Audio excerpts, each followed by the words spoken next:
Avant de commencer à travailler avec AutoCAD, je vous conseille de paramétrer le contrôle des unités. Alors, qu'est-ce que le contrôle des unités?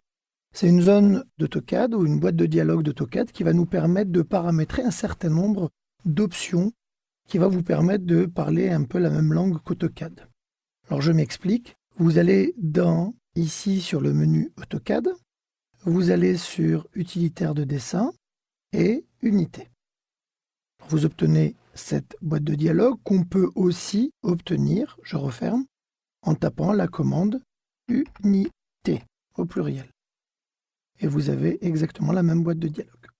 Alors cette boîte de dialogue va vous permettre de donner le type de longueur avec lequel vous travaillez.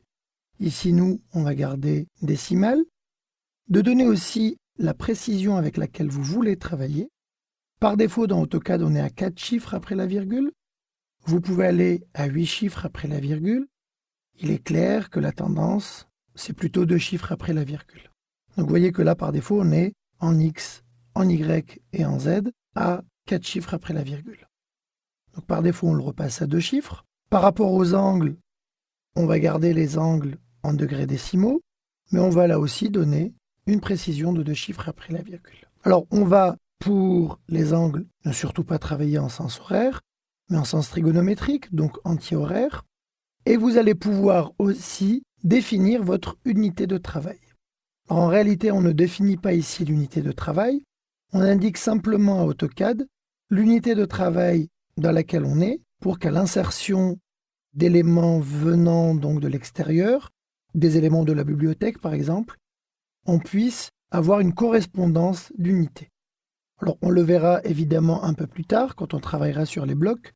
Mais là, si je dis que je travaille en mètres et que par la suite on insère un élément, par exemple du mobilier qui lui sera en centimètres, AutoCAD se chargera de faire la conversion.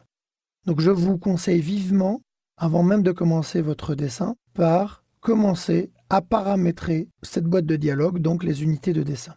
Alors là, pour l'éclairage, on ne va pas en parler, donc on va laisser ça par défaut.